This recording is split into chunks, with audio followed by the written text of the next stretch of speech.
Okay, so like it says on Twitch and YouTube, I will be reading through chapters 8, 9, and 10 to make sure that they sound right, accurate. They've got the right voice to them. They are exposition rich. Like originally, when I first wrote my book, I tried to include all of this information as a prequel, as a preface to the entire book. This whole like creation of the universe and stuff. I'm trying to explain where this world was situated and how it was defined. Um, Now I put it later on in the book and actually worked it into the action and made it part of a dialogue for the protagonist. So we'll see. I got my and this is the sad truth that I'm living in. I'm trying to keep this lit. And just like that, I extinguished it. I put it the fuck out. I'm trying to relight this candle, keep this flame going as like my motivating fire to get this book written finally at last. Because yeah, this was a candle that my wife and I lit as we said our vows. And at some point, instead of lighting it for every anniversary like we were supposed to, we stopped. And that was a major indicator that shit was wrong in our relationship. When we stopped lighting this candle every year, when we stopped reconnecting, when we stopped focusing on the fire, on the flame, on each other. And I still fucking blame her family and influences and shit like that she made more fucking important than our marriage. It became more about reconnecting with her brother and her brother's new girlfriend at the time, who I'm pretty sure is the one convincing her to go through all this fucking painful separation as crap instead of actually talking to her fucking husband, which is why, she's on her third husband and has already threatened to divorce this one over some minor fucking bullshit. But that's fine. That's fine. She continues to take advice from everyone but the person that she's committed to taking fucking advice and listening to. But that's fine. That's fine. That's how marriage is supposed to work. That's healthy.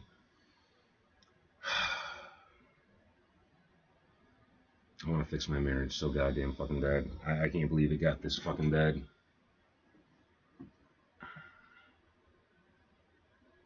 I should have supported her. Should have got a job. I shouldn't have fucking listened to her in the goddamn beginning of the relationship. She really fucked me the fuck up. All based on her own family crap, her own goddamn stupid ass fucking family trauma shit. Fucked me the fuck over. She says, I'm fine, I'm healed. Not. I'm just descending deeper into it. But whatever.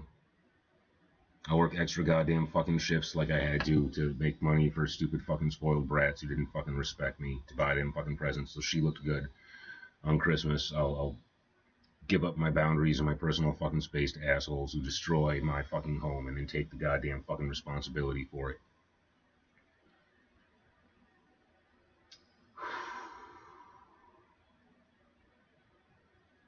Like, I've given up all my youth and ambition and childhood promise for this fucking marriage, and now she wants to leave me when I feel like I absolutely have nothing in the fuck left. Like, I don't have my looks, I don't have my youth, I don't have my ambition. It all fucking went into her needing to spend time with her fucking friends and family and shit, and just voiding me. But I could have been with her. I could have been spending time with her. I can't be this mad. But like, this book would have been written. Wouldn't have been this good, but it would have been written probably decades ago.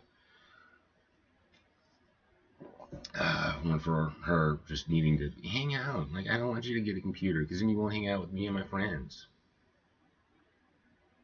So I just think of your friends as the thing that stopped me from my goal. I think of your friends and family as the thing that stand in the way of me achieving my ambitions, of me not establishing a business, of me not having a fucking family and creating the dynasty, the American fucking dynasty that I set out to create. That's a business and a family that you can pass it on to. That was the fucking objective. That's why I chose the wife that I did. But instead, she was so content to just hang the fuck out and waste her fucking weekends. And I wasted her afternoons. I wasted her weekdays. I could have been working on this. I should have been so reliant and dependent on her fucking happiness. So, after that little rant that has nothing to do with this, let's get into reading these 3 chapters and see if they actually work. Chapter 8. You know this isn't my fault, right? The word slithered into Jillian's ears and coiled around in her brain, making it itch. None of this is my fault. It was Jost. Of course it was Jost. Even in her dreams he'd rambled and mocked her, and now, in the early ebb of daylight, his voice rattled her awake. Things would have turned out the same.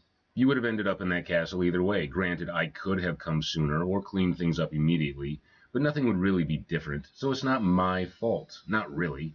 She sat up, blinking into the light. A cold layer of dew clung to her skin and sent a shiver through her frame. As she shook off sleep, she spotted him nearby, crouched low, eyes hollow and distant, like he hadn't slept at all. It all started with the fucked up way this world was formed. Jillian stood and looked at Jost for a moment, then turned away. Relying on a soul that chaotic didn't seem wise. Without a word, she picked a direction and started walking, hoping it was the right one.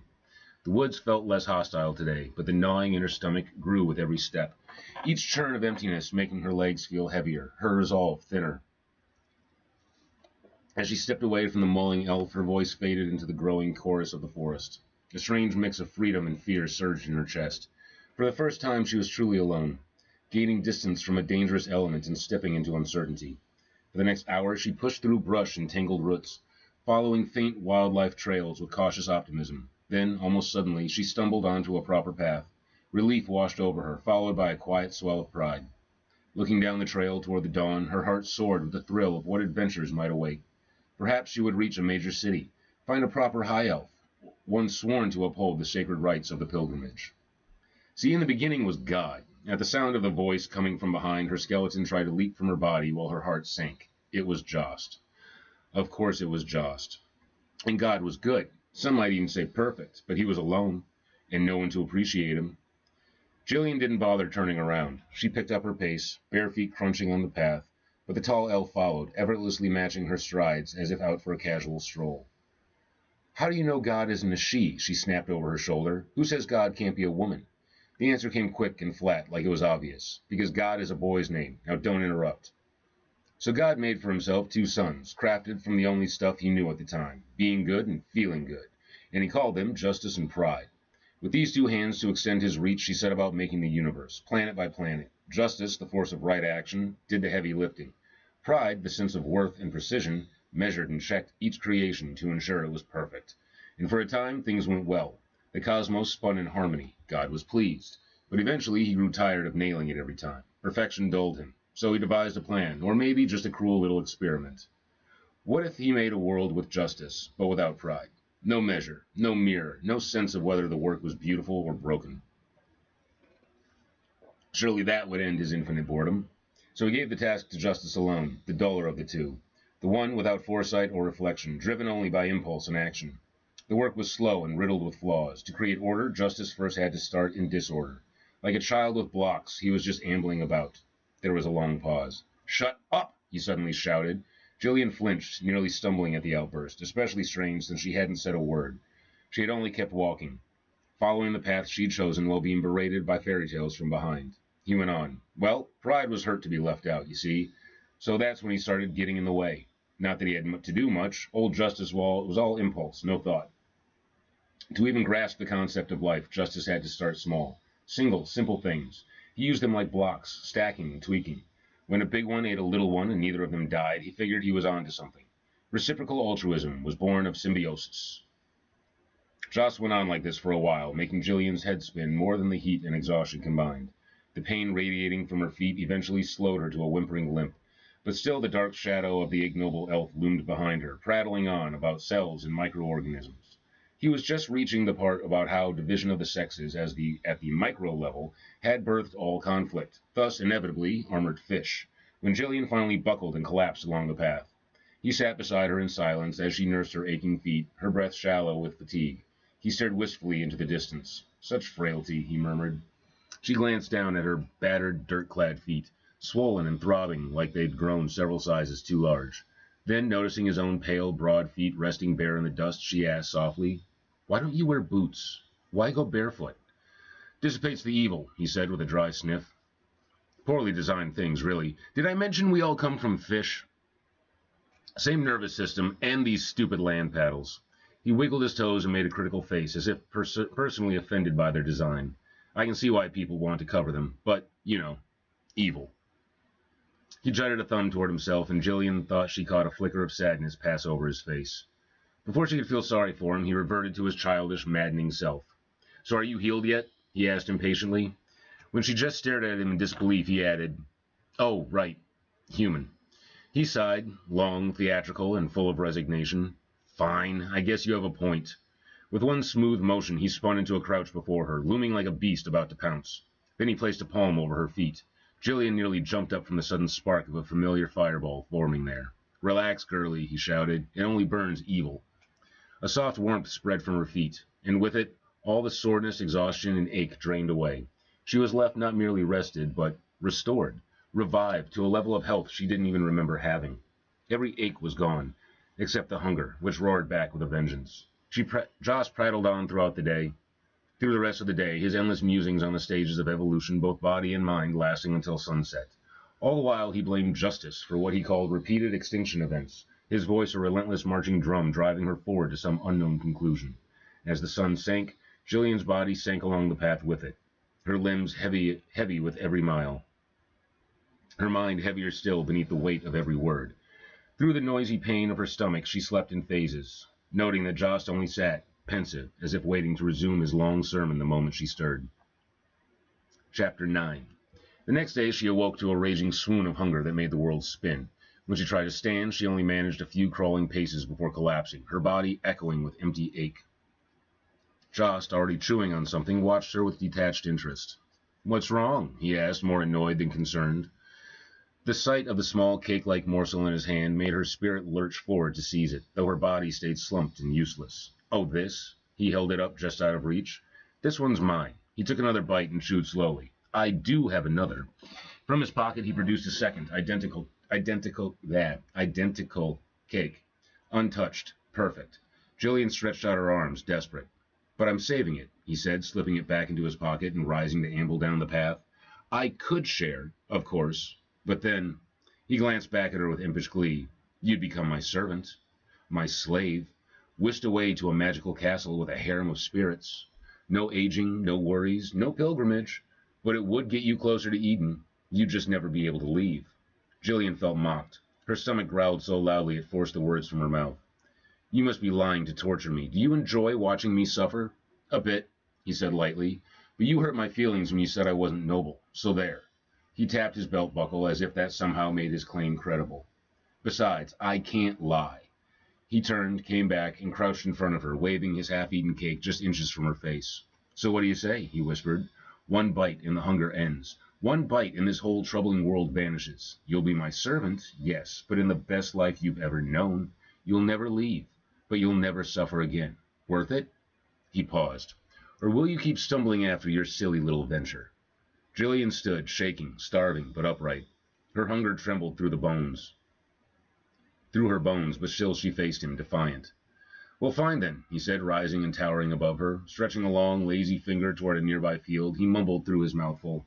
That field's full of edible plants and mushrooms. There's your feast. Medicinal, too. With that, he sat back down and watched her like a shepherd watching his sheep graze. Jillian turned to the greenery, uncertain. She reached for a bright purple flower. Careful, girlie, he warned. A knife, familiar, sang through the air and stuck in the dirt at her feet. Startled, she turned. Jost was still chewing, looking as innocent as a lamb. She glanced back at the flower. Thorns, long and barbed, twined around its stalk. She picked up the knife and slid it into the stem of the plant instead. The blade revealed a white, meaty core beneath the skin. She plucked a piece and placed it on her tongue, bitter at first, but the bitterness gave way to a sweet, savory finish. She stripped the plant quickly and devoured what little it offered. Then, like a veil lifting, the sprawling, empty field transformed before her eyes, no longer barren, but a banquet laid out just for her.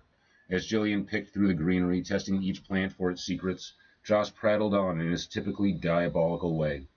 Such a pity, he sighed, slumping down nearby as she foraged. Life is life, and all life comes from the sun, an eternal flame that would consume us all if it were closer. It makes the plants grow and turns its endless fire into food, which is eaten by creatures made to eat, who in turn become food for others, and when they die, The plants consumed their remains. All eating, all eaten, all fire.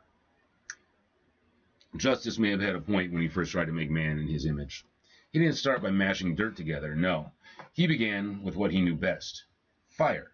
But fire hates to comply. It refuses to conform to anyone's shape or order. This is how Ifrits came to be. No two looked alike. You'd never guess they were kin except for their attitudes.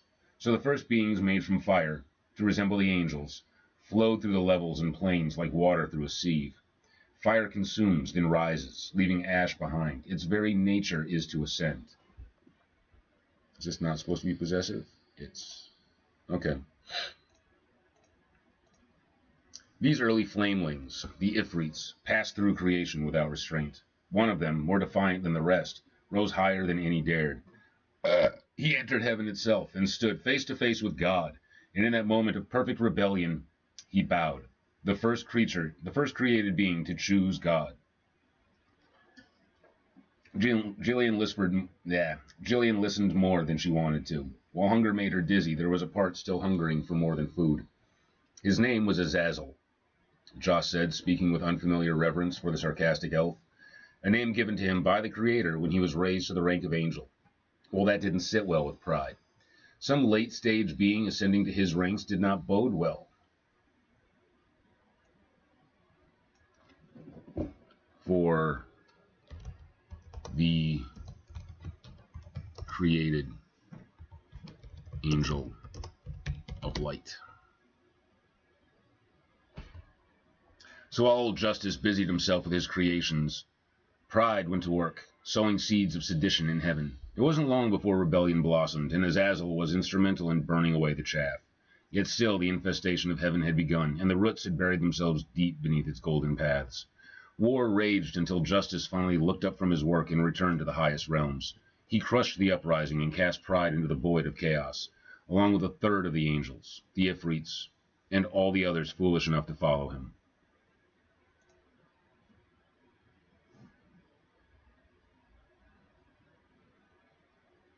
Joss' voice dropped lower. Now it was Azazel's time to be proud. Proud to be a faithful follower of the Creator and his justice. Jillian reached for a sweet-smelling plant with lush purple berries just as Joss caught her with yet more words. Don't eat that one. It'll make you shit for days. She froze, blinking at the fruit she just severed from its stem. The aroma had quickened her hunger, just as her fingers had reached for the first bite. Try that instead, Joss said, pointing to a plain weed she'd passed 100 times along the path. Pilgrim's footprint. Seems perfect for you.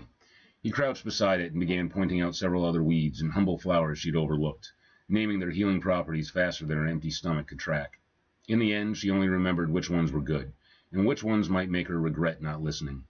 She ate what she could of the bitter blend of herbs and felt better, were it not for her stomach, now full, but fighting a different battle entirely, as the strange blend of familiar, overlooked plants worked their magic inside her. Her energy temporarily restored, she set off again down the path, with Joss like a wraith at her heels. At times, his strides were so wide and careless that she'd see a pale, bare foot swing beside her, as if he might stride right over her without a thought. She'd have to quicken her pace just to stay ahead of being trampled. More than once, when she spotted a stranger, someone she might have asked for help or directions, they turned and fled at the sight of the looming dark figure.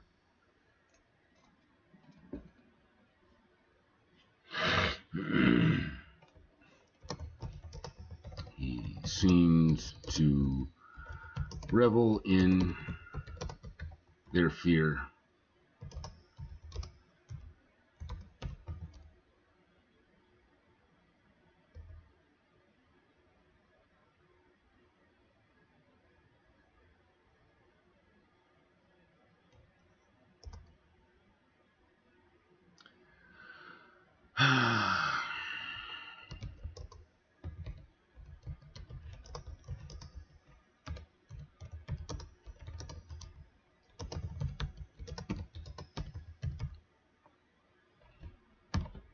Asking for help. See, I wish I could ask my wife for help. She's like, I do everything for you, but she fucking doesn't. Like, she doesn't listen. She doesn't do what I ask when I actually ask for help. She gets mad at me. Fucking just pissed. And then does everything that I don't fucking ask, so I don't know how to ask or even know what the fuck I need because it's just automatically done all the time. It's my fault. It's my fault. I should be a better partner. Should have been a better partner right from the fucking beginning. Should have developed better habits in my 20s of just checking in and taking care of my marriage and not being... See, I keep blaming myself for that shit, but there are simple little things I could have done. Got my computer, got my painting program, focused on this shit like I wanted to, and kept working the job that I had. I would have been fine doing that, working maintenance and making $5 grand a fucking month and paying all the goddamn fucking house bills and shit like that. And we could have saved money instead of me getting distracted by games and toys and everything else that was just supposed to be a filler until I actually got to work on this stuff. And by the time I got to working on this stuff, I was so caught up with games and toys and everything that I've been told not to fucking get, not to fucking buy, that I couldn't prioritize. And then I put this off because I don't want the responsibility. I do not want the responsibility of being a successful writer and having to like see this through and finish it. It's so much easier when you can just sit back and blame everybody else. But I gotta stop doing that. And this is all I have. This is all the fucking I have to make, to create.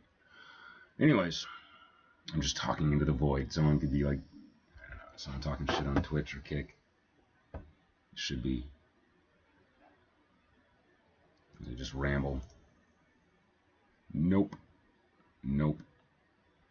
Alone. It's good. It's good. Alright, let's get back to it. After so thoroughly interrupting myself, let's get back to it.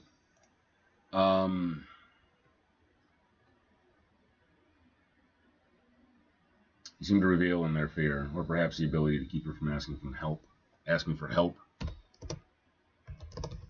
or food. Proper food.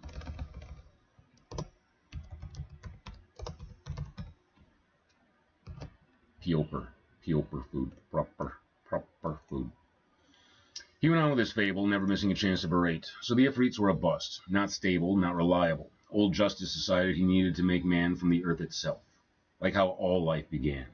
Before, he'd focused on fire alone.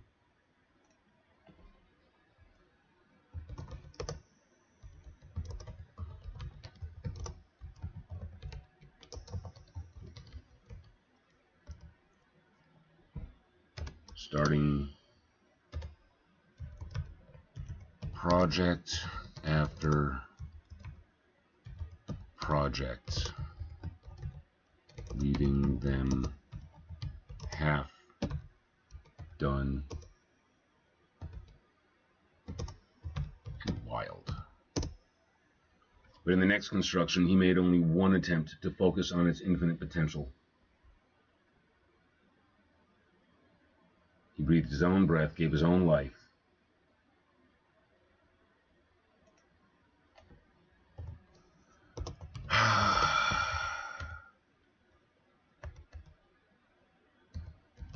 He devoted all his attention and everything he had learned in his long period of play.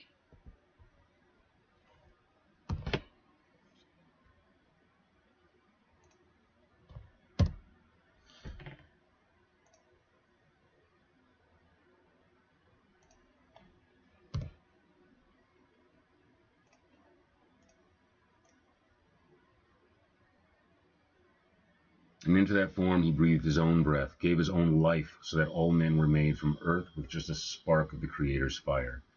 God rejoiced at his new creation and commanded all of heaven to bow, but Azazel refused. To him it was just a mud pile. Ashes beneath his notice.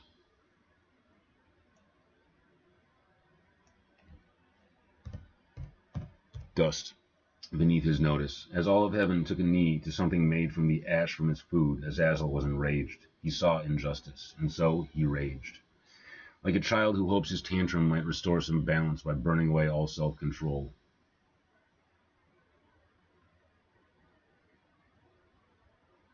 A bitter contention with reality that erodes logic and reason. His violence was swift and grand and childish, a fiery display for all heaven to see. He raged against cowardice, against weakness. He raged against the rule of order, where what comes before must kneel to what comes after. He would not bend. He would not kneel. And so, for pride, he was cast out and isolated. And after coming so far and falling so far from grace, he became what we call Satan, the loneliest and saddest devil prince of them all. Joss went silent, though his shadow still loomed and strangers still fled at the sight of them. Jillian felt a wave of pity for her tormentor. His double-edged words, she realized, had cut him too. This silence, this torment, felt less like cruelty and just like a failed attempt to unburden another soul damned by loneliness.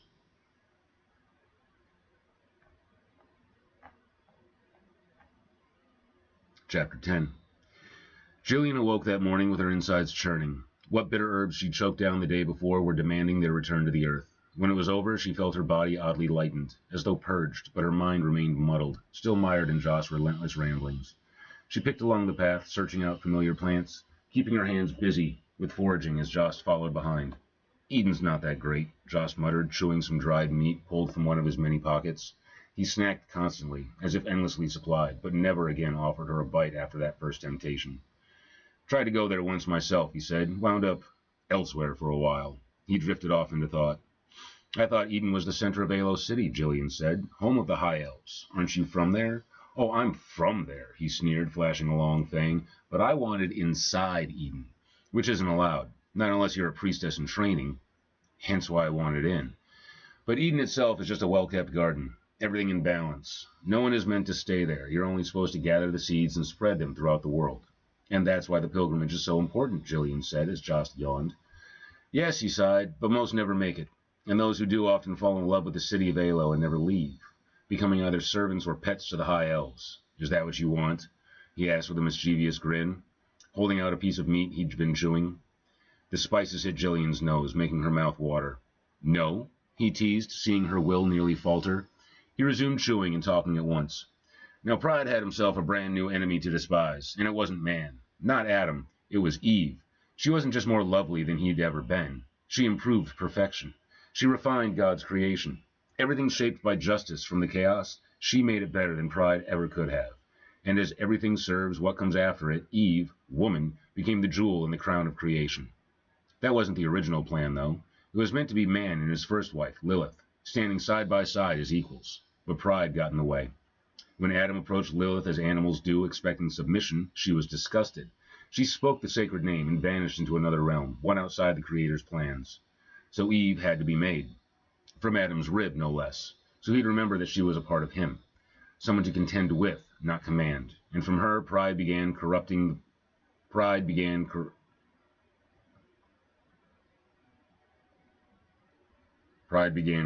plan. And from her, pride corrupted the plan to spread Eden's perfection throughout the earth. Yeah. Yes. Just to sow suffering for the sake of his own amusement. He would damn all creation. Needless suffering is the product of the stupid. Joss said the last line and revealed a silver flask from his pocket. He sipped from it, then continued, his words now ringing with a touch of biting flame. Because Pride couldn't just ruin his own house. No, he had to destroy others with his influence. And we all know the story. He entered the body of a serpent, a beautiful creature that danced on light and soared through the air on radiant wings. From his scaly perch, he offered sweet half-truths to the woman, Eve, and stoked her curiosity with flattery. In her innocence, she reached out and ate the forbidden fruit, gained knowledge she was not meant to have. And when she went to Adam, changed, he took note, and chose to fall with her rather than lose a second wife. And so mankind was damned and forced from the garden, one for love of herself and the other for love of his wife.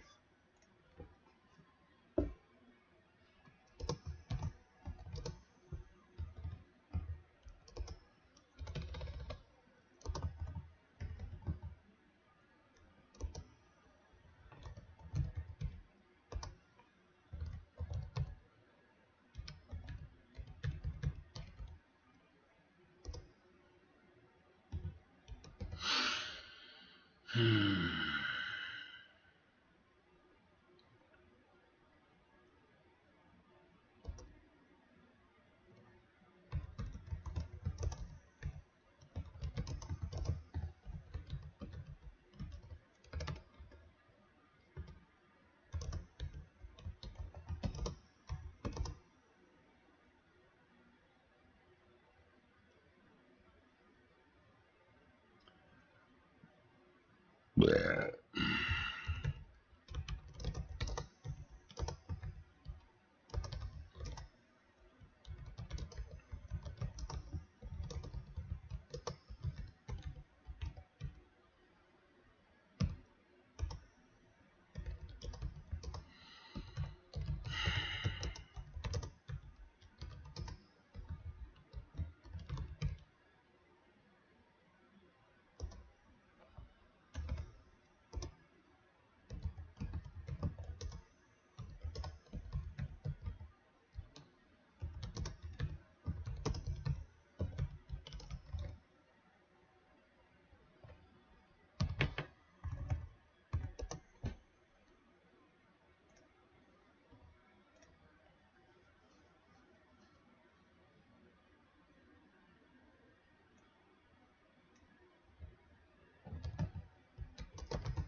followed her into damnation because he couldn't stand the thought of losing her. Thus women force men to grow up without teaching them how, and every man must figure that out for himself.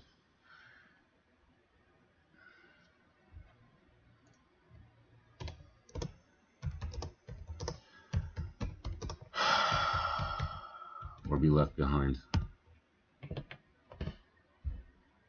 It's just not fair. Like you break yourself. You limit yourself. You do all this to be with another person, and then when you become what it feels like they've broken you into, they don't want you anymore. And that's not entirely true. She kept expecting me to grow the fuck up, to mature. She just got sick of waiting. You know, and the word is like it's 45 is when this is happening. So I'm there. I'm supposed to be there. You know, for guys in my situation. But yeah. She's sick of waiting, and I'm pretty sure she's got someone else in mind. And I know the circle. I know who is setting her up. I know who's whispering in her ear. It's the fucking queen from the beginning of the book.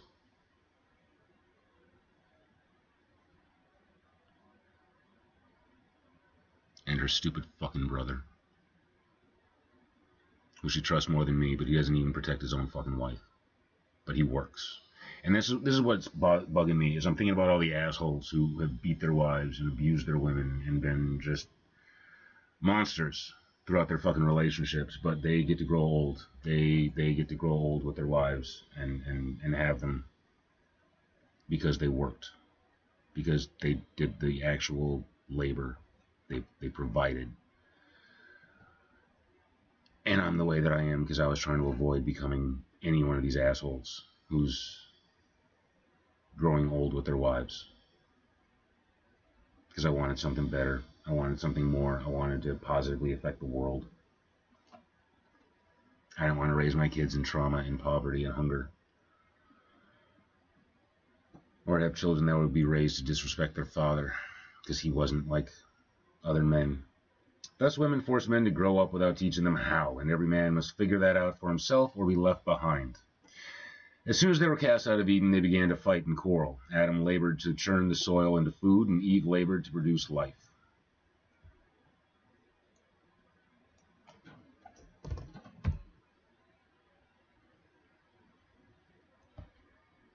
I should have focused more on making her a housewife. Really, really should have. Their children spread across the earth like weeds. After man was removed from Eden, the Creator decreed that he should never again reach out and eat from the tree of life. So he shut the gates and set a troop of warrior angels to guard it, along with a flaming sword that turned in all directions. See, I want my wife so goddamn fucking bad right now. Like, I want her. I desire her. Not the nice things that she fucking does. I wish she would do less around the house and actually just bitch at me to get them done. But she doesn't want to have to fucking bitch at me. She doesn't want to have to be a fucking mother. I'd rather she just say what the fuck she needs to say instead of going off and getting that cortisol release from other people. Like, that's infidelity to me. But I haven't created a safe space where she can talk to me about this stuff. I get defensive and childish and loud. And I argue with her about stupid shit that she's right about. But the faithful, the children of Seth, still return to the garden's edge to offer sacrifices and praise the Creator's name. These first pilgrims, in time, offered forbidden fruit to the angelic guards. It wasn't long before chaste reverence began to sway into longing for the loveliness of the daughters of man. Driven by lust and self-deceit, the angels sold themselves to Sori, that by teaching men they might bring them closer to God. In truth, they merely drew closer to the women they desired and married all they wanted. From this union, both Nephilim and Rephaim were born. In that first generation, light and dark elves were born as twins. It is said the light ones came from the angels' pure desire, while the dark ones were born of lust and sin, both creatures born from the same carnal act. Because, Jost added with a cold smile, we all must commit atrocities for the love of meat. As he said this last line, Jillian noticed a group of strangers moving up the path ahead.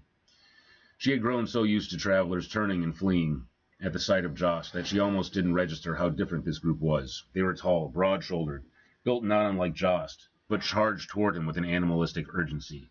Their skin bore earthly green tones, and as they closed the distance, Jillian saw the tusks rising from their lower jaws. The word struck her. Orcs. She had seen them before, trailing behind the dark elves who sometimes appeared at court, and heard stories of their unchecked cruelty, especially toward damsels such as herself. Seeing them now made her want to flee back the way she'd come. She looked to Jost, who had already stepped forward, an arm outstretched, shielding her from the charging troop. The heavy breaths echoed like war drums, and in their eyes Jillian saw only hunger and wrath. One lunged for her. Jost met it with a closed, low fist, square to the face. Each bestial warrior was nearly his height, and just as broad, their movements fueled by rage. Jost moved faster. His long leg swept past Jillian, stunning her with its force, before his heel crashed in the skull of another orc lunging from behind. So it went, 8 green-skinned warriors in a ridiculous ballet of fury and futility. One would reach for her, and Jost would intercept with what should have been a finishing blow, but these were orcs, forged of stone and ground. He laughed. He played. Weapons shattered on his limbs. He parried not like a brute, but like a being who had done this 1,000 times before. The manic elf was everywhere and nowhere at once. He moved like a thought, there one moment, gone the next.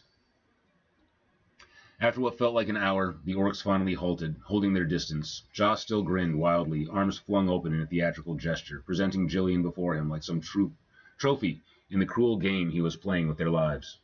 At last, one of the orcs spoke, an older one, by Jillian's estimation. "Are you the mad elf Justinian?" Jost bowed with a wry grin in response. "We're sorry, Hate-Wielder." All of them fell to one knee. "Had we known it was you, we would not have bothered." "Well, that's no fun," Jost whimpered quietly. Only Jillian caught the childish tone in his voice. The orcs rose. With reverence, the elder spoke again. "We would be honored if you would bet our women, to help make our bloodline stronger." Jost looked around at the 3 female orcs. He eyed them up and down with exaggerated consideration. Jillian was appalled, first by the request, and then by how long he took to decide. At last he shrugged. "Sure." With that, he departed with the 3 females, leaving Jillian standing beside 5 hulking male orcs. She trembled, her legs begging her to run, but her stomach roared louder. It was out of fuel. One by one, the orcs reached into their sacks at their waists and produced offerings of food. Without hesitation, they laid them before her. Jillian inspected the rogue's bounty and selected some fresh rabbits and a few roots, things she could assume weren't human like herself. As they waited, one of the orcs prepared the food. With a swift, brutal motion, he skinned the rabbit, a deft maneuver that startled Jillian with both its savagery and its precision, as though it was something sacred to it. The orcs chuckled amongst themselves as the sounds of grunting echoed from behind a nearby tree. Jost and the orc women clearly engaged in something Jillian couldn't quite make out. She furrowed her brow, unsure whether to ask. Before she could speak, the elder orc filled the silence. "High elf seed is strong magic. Good magic, but hard to get, especially willingly." "Elf seed?" Jillian asked, picking at her food. "From the males," the elder said, punctuating the explanation with a crude gesture. One of the younger orcs added with a glint in his beady eyes, "Most high elves are too pious, too pure, but this one," he nodded toward the tree, "this one is a legendary lech. Spreads his seed all over the earth. Very lucky to find." The others nodded solemnly, as if this entire exchange were a rare and sacred blessing. Jillian was gulled by the bluntness of the bargain, but also glad for the proper meal it had bought her. By the time Jost returned from behind the tree, Jillian had finished 2 whole rabbits and felt more sated than she had in days. The sun had shifted, casting a warmer light, but even more striking, the orc women had changed. A glow now softened their features. They looked younger, radiant, like some ancient burden had been lifted. Scars faded, eyes bright. Jost adjusted the hem of his pants as he strode past the orcs, unhurried. He stopped short and turned to glance back at them, back at Jillian, as if half expecting her to be taking notes. Then, without fanfare or irony, he resumed walking and picked up precisely where he had left off. "And so the fallen loved ones, the Nephilim, were born of hubris and spite." The flask was again in his hand as he sipped and spoke. "The first of these was Josirian, son of the angel commander Samyaza. It is said that when Josirian entered the world, a light pierced the veil, for justice had found a resting place for his spirit. Josirian's sibling, however, was born in darkness. So cursed was he that his name has been stricken from most tongues. Still, in whispers, he is called Dutta, a crude title that echoes the dullness of his soul, a bastard of burden and blight. He couldn't help but produce suffering, to fill the heavenly void Josirian had been born without. As the brothers grew, so did their jealousy, and with it their rivalry. Josirian sought to better the world, not only through the power granted by justice, but through the strength of his lineage. Remember, the angels came down to teach. That was their excuse. Samyaza's teachings all revolved around the power of plants, herbs, and roots that could expose or drive back demons. A holy botanist, really. Josirian inherited that calling, demon slayer by right, of blood and virtue. But me, I prefer to stick to flame. Blood and virtue.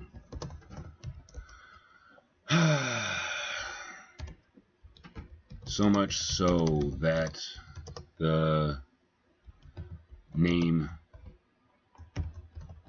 Sage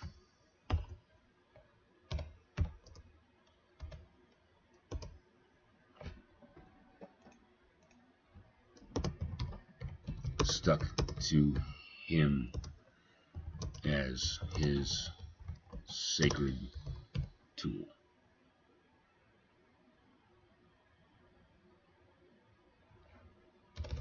Totem.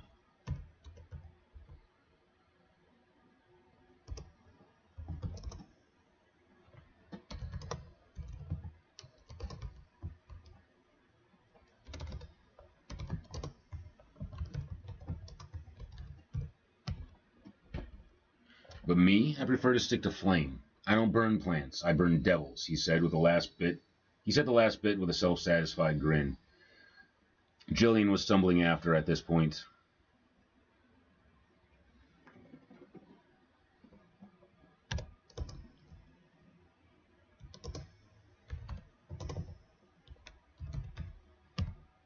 But me, I prefer to stick to flame. I don't burn plants, I burn devils, he said the last bit with a self-satisfied grin. Jillian was stumbling after at this point, burdened by some extra rations provided by the orcs. With her belly full and the benefits of Josh's company apparent, she was more inclined to keep up with his ramblings from this point on.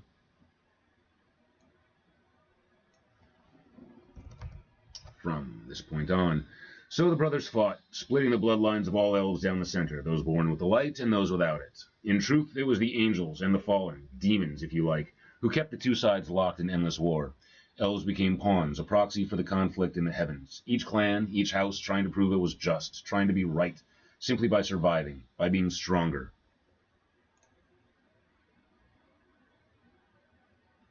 But it was all by design. The higher realms needed the elves thinned, because the elves were too powerful. And what comes before serves what follows. As a new abominable creation, the elves were set to rule over mankind, serving as midpoint between man and the divine, a place where most men choose to stop their pursuits and dally for the sophisticated pleasure of the middling's lifestyle. The Dark Elves especially, with their bottomless hunger, had turned to eating human flesh to satisfy themselves. Had the elves not begun destroying each other, humanity would have been wiped from the world. The High Elves, bound by piety and self-reflection, slowed themselves with endless deliberation, often until opportunity passed them by, and the Dark Elves, cursed with envy and pride, they devoured one another. Infighting was inevitable, self-destruction guaranteed. So the Dark Elves were driven from the Alo Fields, the land closest to heaven, and the High Elves established their capital there. From that seat of sanctity, Josirian declared that it was their sacred duty of all High Elves to lead humankind back to the gates of Eden, to their blessed beginnings. It was to be the fulfillment of their angelic father's intent, to guide mankind to the Creator, to restore what was lost, and begin again in grace. Too bad it always ends horribly. Humans are frail, sensitive creatures, and this world is full of horrors. Joss tipped the flask back one last time, revealing it was empty. So you see, none of this chaos and evil in the world is my fault. It was all inevitable, and every hero is either a martyr or a tyrant in the end. I consider it a victory to have become neither. That night, Jillian slept with a full belly in soft grass that smelled like herbs and salvation, while Joss, emptied of his words, slept. So yeah, that's those 3 chapters together. Hopefully that makes sense, and I didn't, punctuate too much with my personal ramblings and whining about my marriage and my wife and all of that horribleness going on, because I've exhausted all the good faith that a good woman has left in me. 45 minutes to get through that. So, all right. I need to take a break. Ooh, air quality alert. That's fun. Let's go walk in that.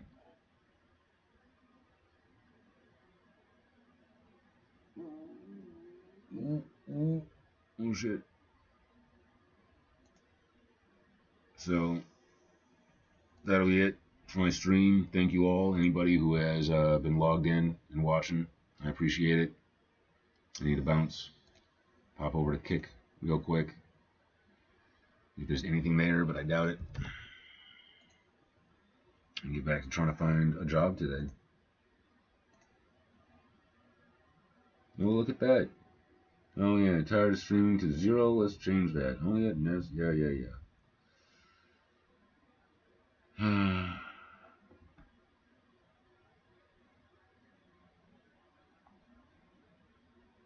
Yeah. All right, folks. Yeah, thankful for anybody who's watching, anybody who's not, anybody who catches it in post. I appreciate this. Have a great day. Try to be a little bit better. Blah blah blah.